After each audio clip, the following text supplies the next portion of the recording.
Hey there, Mike Walker here once again, and today I want to give you 4 psychological principles that will double your sales. So stay tuned.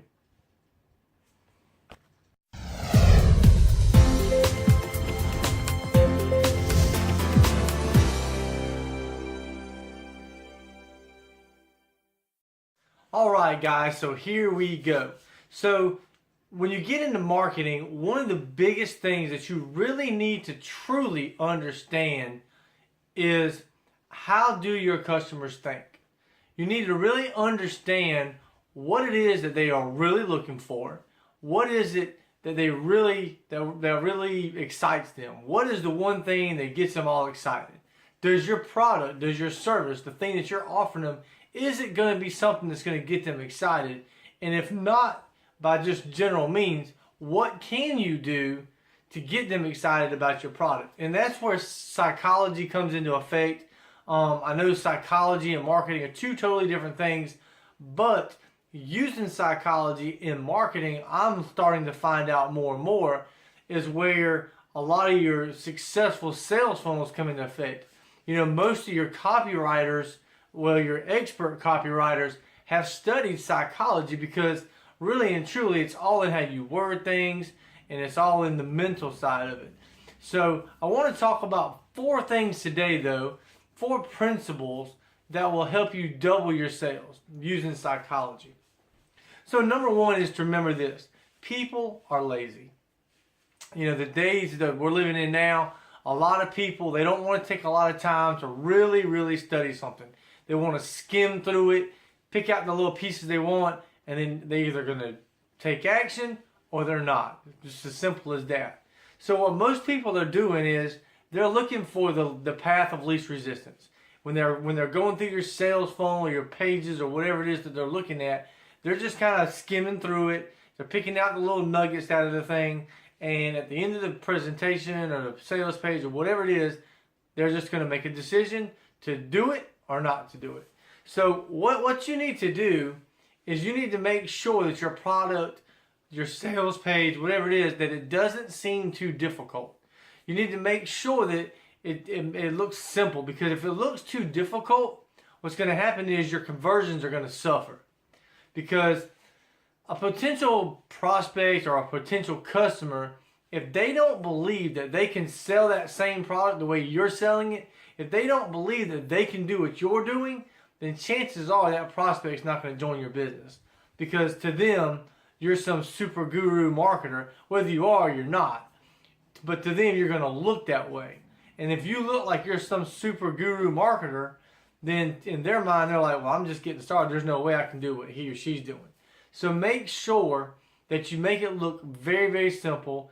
Don't overcomplicate it, because people are lazy and they're not going to really pay attention and focus the way they probably need to. So number 2, people get overwhelmed very easily. This kind of goes back to number 1 a little bit if you think about it.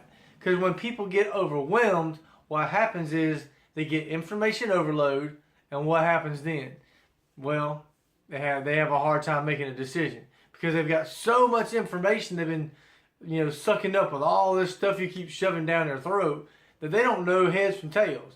I mean, if you do your sales presentation to them and you tell them all about your company, and you tell them all about how they're going to be awesome and how they can sell, and the comp plan over here and this over here, and you shove all this knowledge into their head all at one time, what happens is they get information overload.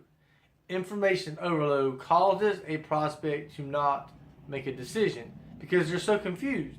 They don't know what's going on. They're like, wait a minute, I got all this information, I don't know what to do with it. They can't process it.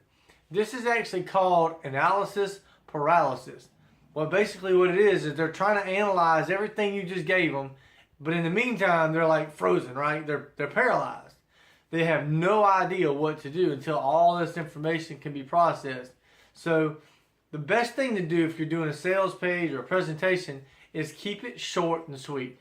Give them the key points really fast. Try to keep it 4 minutes or less. I mean, that's my opinion. 4 to 5 minutes. Give them the key points to your business. You don't have to go into how the 20-minute comp plan. There's no need to do all that. There's no need to do that. Okay?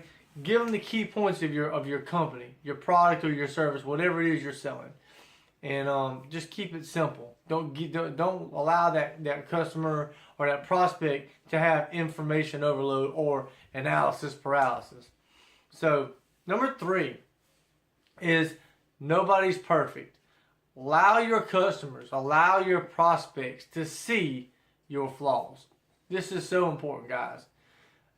You don't want your prospects to think that you're some super ninja, right? That only you can do what you're doing. You want them to understand that you make mistakes. You're going to make bad decisions. You're going to make bad choices in your business.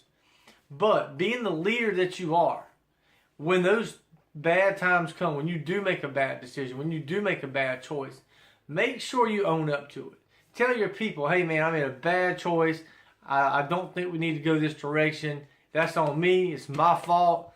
I'm going to fix it. I'm going to make it better, and we'll make sure we don't do it again. Own up to your mistakes. Own up to the things that you're doing that, may not be right. Now, I'm not telling you every single time you make a little small bad decision that you should put it out there for the whole wide world to see. Obviously, you have to use a little bit of judgment yourself when it comes to that. But make sure people realize you're not perfect. You're not some super ninja guru. Make them realize you're just an average human being just like they are, with a vision and a dream and a hope of creating a home-based business, and you want to be successful, and just show them that you don't have to be that guru ninja, okay?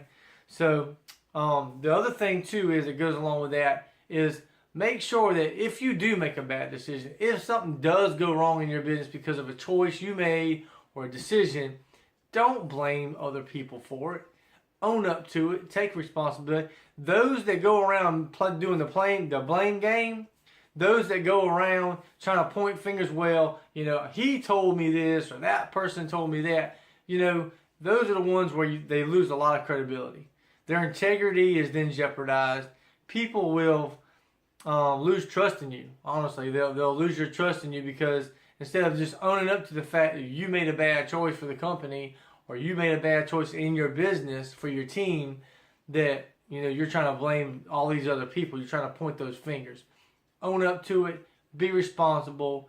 Keep that integrity, because you can't replace integrity. In my opinion, integrity is number one, and that's one thing that I definitely stand for is integrity. I'm not going to back down from what I believe in. So, number 4. Let's move on. No one likes losing. Okay, let's just face it, people. People hate to fail. People hate to fail. They hate to lose, whether it be sports, whether it be a competition, whether it be something that you're doing in your office. Nobody likes to fail, right? Nobody likes to lose. My Clemson Tigers just played a national championship. I hated to see them lose. They played such an awesome game, right? I know those guys were just heartbroken.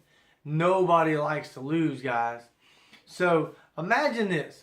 Imagine if somebody was to steal your car or steal your phone or take your brand new Keurig, right? How would that make you feel?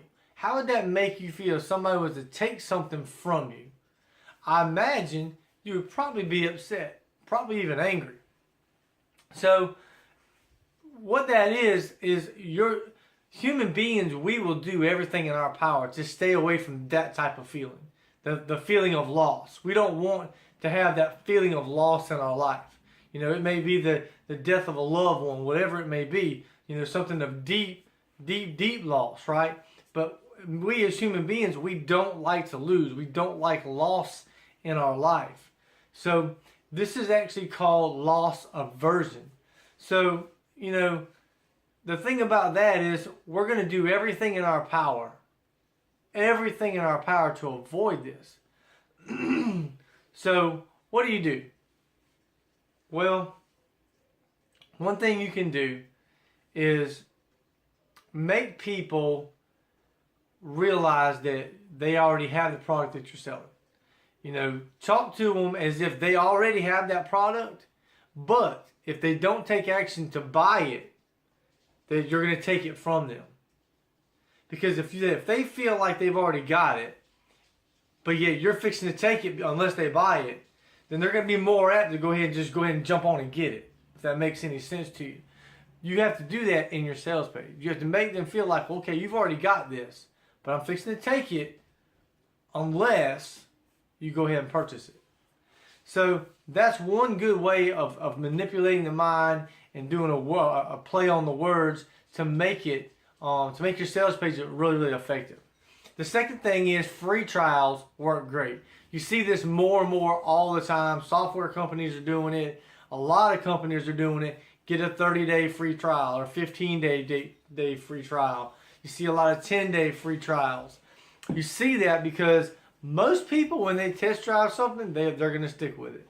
If the product is good, if it's a product that's reputable and it actually is giving somebody value and a benefit, they're going to keep it after the 10, 14 days, whatever it is.